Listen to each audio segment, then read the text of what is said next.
An inquiry-based or project-based learning process asks students to react, question, research, construct, and share.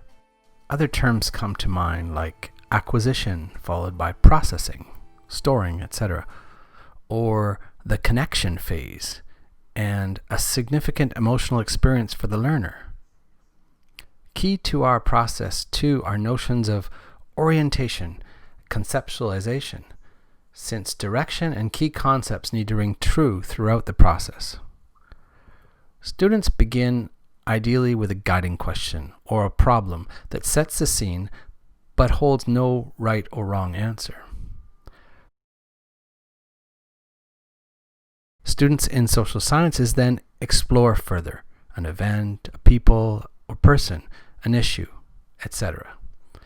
In other words, our process has to do with the whats, the whys, whos, and hows in a certain time period and place, the whens and the wheres. Students in social sciences immediately begin to adjust prior knowledge and to develop more specific questions to focus their investigation. But wait, first let's remember that even though we want them to explore further and develop their own relevant questions and answers, we also need to make sure elements of the Quebec programs are covered. Let's first quickly tour some parts of the program that can help direct their initial explorations. As other videos in this series noted, the Quebec History program is divided into specific time periods.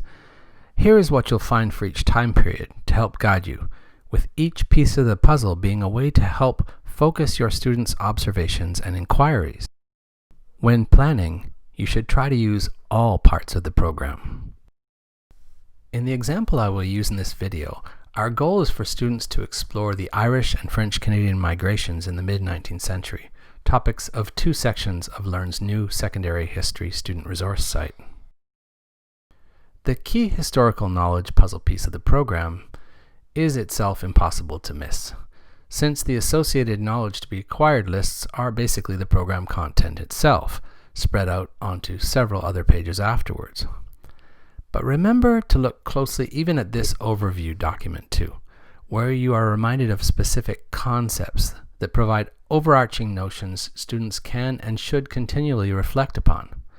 In this case, concepts like industrialization and especially migration come into play and are part of required learning for students.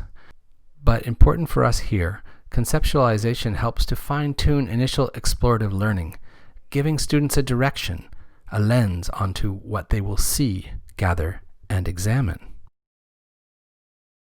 Similarly, when looking at the timelines that seemingly only delineate the beginning and end of the period being examined, often people miss key events that are listed only there. Key places and people in history that can also be explored further and in detail.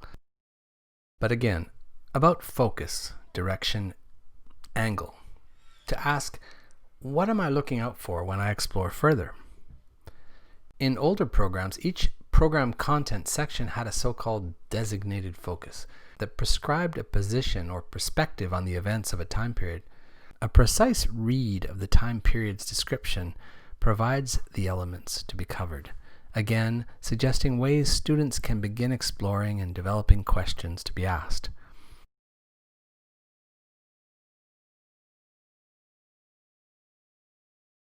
The first example I want to show of an exploration phase of a process in action online and in a digital environment comes from our section on Irish immigration, and it's a strategy that is familiar and easily achieved online. While the suggested activity to engage students remains another image analysis activity, students can explore further the stories as conveyed in the video suggested, The Irishman. Personal experiences of history, especially ones that have been visualized and in this case dramatized, can be a powerful way for students to connect emotionally, gain perspective, and actively crave more knowledge. The Water of Life series of films on Learn already contains several teaching guides, which include how to set up the video, what to ask after the video, and projects that allow further investigation. Elsewhere on Learn, there are other tools to help you focus your students' exploration in more open-ended ways, and even to help them develop their own questions. Obviously, watching films together, even online, remains a great way to explore historical events. For example number 2 of a similar exploration strategy online, we will be combining an image analysis strategy and one that uses videos done using images of the times. In the French-Canadian migration section of Learn's new student history site, short texts on migration set the stage, a short activity on demographic pressure in Lower Canada sets the context, and then texts and images introduce the situation of the French-Canadian emigration from Canada to the United States in the 1800s. As mentioned earlier, ways to focus on this social phenomenon are detailed in the program. But of course, the whole story, individual stories, are so much more complex.